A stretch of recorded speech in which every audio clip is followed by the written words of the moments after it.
Assalamualaikum warahmatullahi wabarakatuh. Perkenalkan, nama saya Nurul Hidayah dari Program Studi Agribisnis Fakultas Pertanian Universitas Muhammadiyah Yogyakarta. Nah, pada kesempatan kali ini saya akan mereview buku dengan judul Manajemen Consulting karya Melan Group pada topik Consulting in Various Area. Nah, di sini saya akan menjelaskan pada chapter Consulting on Productivity and Performance Improvement atau konsultasi tentang produktivitas dan peningkatan kinerja. Peran produktivitas sebagai penyumbang utama daya saing perusahaan dan kesejahteraan nasional diakui secara universal. Secara umum, produktivitas adalah ukuran kualitas dan kuantitas dari apa yang diproduksi dalam kaitannya dengan sumber daya yang digunakan, baik manusia maupun fisik. Produktivitas kualitas dipengaruhi oleh produktivitas manusia secara keseluruhan, pertumbuhan sumber daya yang tersedia, dan kondisi yang bersatu untuk menghasilkan barang dan jasa. Nah, di sini tujuan dasar dari konsultasi manajemen sendiri adalah untuk membantu klien dalam memahami dan meningkatkan produktivitas. Dalam bagian ini, saya akan memulainya dengan menjelaskan mengenai tinjauan singkat tentang perubahan konsep, faktor, dan kondisi produktivitas.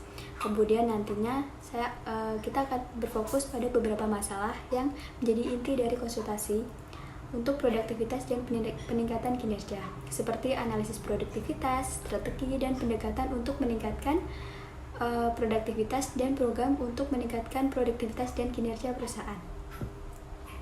Nah, yang pertama, perubahan konsep, faktor, dan kondisi produktivitas. Masalah dengan produktivitas seringkali dimulai dengan pemahaman yang buruk oleh manajemen tentang arti sebenarnya. Dalam sebuah survei oleh American Management Association di Amerika Serikat, 95% responden setuju dengan pernyataan bahwa produktivitas berkaitan dengan kualitas, output, serta kuantitas. Nah, namun bagaimana dengan biayanya? Nah, sedangkan 90% berpendapat bahwa produktivitas mengacu pada output per orang. Apakah hanya? Nah, perubahan pemahaman produktivitas secara konvensional, produktivitas dianggap sebagai rasio output fisik terhadap input. Ini menyiratkan bahwa produktivitas hanya berorientasi pada produksi dan hanya menyangkut aktivitas manufaktur. Namun, dalam praktiknya, organisasi memiliki banyak tujuan dan membutuhkan sumber daya untuk mencapainya. Faktor dan kondisi utama yang mempengaruhi produktivitas, yaitu kesadaran akan faktor eksternal dan internal utama yang mempengaruhi produktivitas sangat penting bagi klien dan konsultan. Nah, faktor produksi eksternal adalah faktor lingkungan bisnis. Manajemen tidak dapat mengendalikan ini, tetapi harus menyadari dan dinamikanya. Sedangkan untuk faktor produktivitas sektor eksternal adalah faktor-faktor yang berada di bawah kendali manajemen yang efektif dan mencakup faktor-faktor yang berkaitan dengan sumber daya atau masukan. Nah, asalkan faktor-faktor tersebut telah diperhitungkan dengan baik dalam strategi bisnis, potensi peningkatan produktivitas terletak pada faktor produktivitas internal. Nah, yang kedua, produktivitas dan pengukuran kinerja. Merangsang peningkatan operasional. Pengumuman, pemasangan, dan pengoperasional sistem pengukuran dapat meningkatkan produktivitas tenaga kerja, terkadang sebesar 5 hingga 10%, dengan perubahan organisasi atau investasi. Pergeseran lainnya dalam pendekatan pengukuran produktivitas yaitu dengan pendekatan tradisional, di mana pendekatan tradisional adalah pengukuran produktivitas secara rasio output terhadap input atau produk terhadap sumber daya yang digunakan. Hal ini tidak selalu relevan. Banyak perusahaan saat ini lebih tertarik untuk mengukur produktivitas total daripada hanya mengukur produktivitas tenaga kerja atau modal. Nah, yang ketiga, pendekatan dan strategi untuk meningkatkan produktivitas. Ada banyak pendekatan untuk meningkatkan produktivitas dan kinerja organisasi, mulai dari peningkatan bertahap hingga perubahan strategis yang radikal. Salah satu tugas terpenting dari konsultan produktivitas adalah untuk membuat penilaian yang sadar dan terdidik tentang kebutuhan organisasi klien. Nah, peningkatan keberlanjutan secara bertahap ini dari peningkatan berkelanjutan secara bertahap mencerminkan dalam pendekatan Kaizen yang dikembangkan di Jepang dan dijelaskan dalam banyak publikasi. Ini melibatkan membuat perbaikan kecil terus-menerus dan membuat sedikit atau tanpa investasi melibatkan semua karyawan dalam membuatnya dan menyediakan kesempatan, sistem, dan alat terstruktur untuk meningkatkan produktivitas. Tujuan utamanya dapat berupa misalnya menghilangkan pemborosan, mengurangi cacat, menjaga tempat kerja tetap rapi, meningkatkan kualitas, dan mengembangkan kebiasaan kerja secara baik. Kaizen yang terlibat pekerja dalam operasi pemeliharaan dengan pemanfaatan hubungan simbiosis antara proses, operator, dan teknis pemeliharaan melalui yang pertama, mengambil tindakan positif untuk menghilangkan hambatan pada pemeliharaan operator. Yang kedua, melatih operator untuk melakukan pengaturan rutin dan tugas pemeliharaan. Yang ketiga, mendukung aliran proyek modifikasi proses yang stabil. Dan yang terakhir adalah merotasi operator ke pekerja menarik di tempat lain dalam organisasi. Nah, sedangkan tugas terpenting dari peningkatan keberlanjutan adalah mencapai pertumbuhan produktivitas yang berkelanjutan melalui penghapusan semua jenis pemborosan bahan, energi, waktu kerja, waktu mesin, apapun yang tidak memberikan nilai bagi pelanggan. Lompatan kuantum atau peningkatan strategis berskala besar.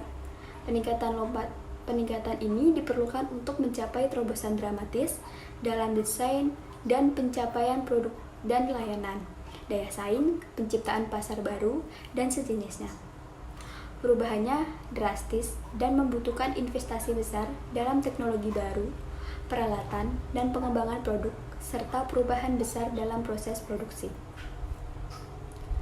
Berikut ini adalah asumsi penting dalam merancang strategi untuk perbaikan radikal dalam produktivitas dan kinerja. Yang pertama, masa depan lebih daripada masa lalu. Yang kedua, benda tak terwujud lebih penting daripada berwujud. Kecepatan adalah bagian intrinsik dari nilai ekonomi. Dan yang ketiga, turunan menjadi acara inti. Yang keempat, kekayaan lebih penting datang dari pinggiran daripada dari pusat. Nah, menggabungkan strategi dua pendekatan strategis untuk meningkatkan produktivitas dapat digabungkan untuk memberikan pendekatan ketiga. Meskipun cara tersebut saling bertentangan dan tidak boleh diterapkan secara bersamaan.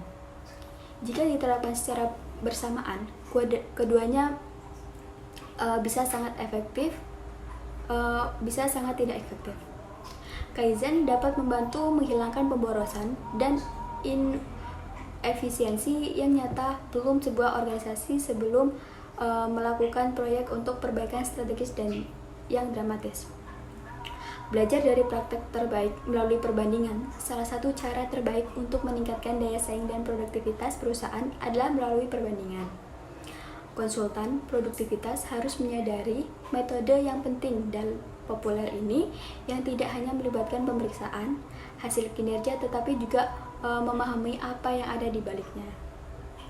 Yang keempat, merancang dan melaksanakan program peningkatan produktivitas dan kinerja. Nah, di sini harus ditunjukkan bahwa produktivitas mencakup semua komponen, proses, dan aktivitas organisasi. Walaupun bergantung pada kondisi ekonomi dan tahapan dalam siklus hidup organisasi, tidak hanya inkremental tetapi juga perubahan sistemik dan radikal mungkin diperlukan. Nah, yang kelima, alat dan teknik untuk meningkatkan produktivitas. Sangat penting bagi konsultan produktivitas untuk mengetahui teknik dan alat produktivitas. Dalam memutuskan teknik produktivitas, manajer dan konsultan perlu memahami beberapa hal. yaitu yang pertama, seberapa nyaman tim perbaikan dengan teknik dalam tugas yang seharusnya ditangani. Yang kedua, seberapa baik tim memahami bahasa teknik tersebut. Yang ketiga, seberapa banyak tim mengetahui tentang penggunaan teknik atau seberapa cepat dapat dilatih. Jika manajer dan konsultan memahami tujuan, bahasa, dan hubungan di antara berbagai teknik perbaikan, menggunakannya akan lebih mudah. Mereka dapat menggabungkannya dengan cara saling melengkapi daripada kompetitif. Hal-hal berikut ini juga mungkin dapat dipertimbangkan dalam memilih teknik peningkatan produktivitas. Yang pertama, kebutuhan pelanggan proses atau internal atau eksternal dalam mengidentifikasi metode. Yang kedua, teknik harus sesederhana mungkin untuk tugas tersebut. Yang ketiga, setiap orang harus memahaminya dan setiap orang yang terkena dampaknya harus memiliki kesempatan untuk berkontribusi pada pengembangan dan penerapannya. Yang keempat, harus memberdayakan orang untuk bekerja lebih baik dan memiliki karakter yang memotivasi dan bukan menghukum, karena hal tersebut dapat merubah pola pikirnya. Hal tersebut harus non-manipulatif, jujur, dan tidak ambigu. Sekian review buku dari saya, kurang lebihnya mohon maaf. Wassalamualaikum warahmatullahi wabarakatuh.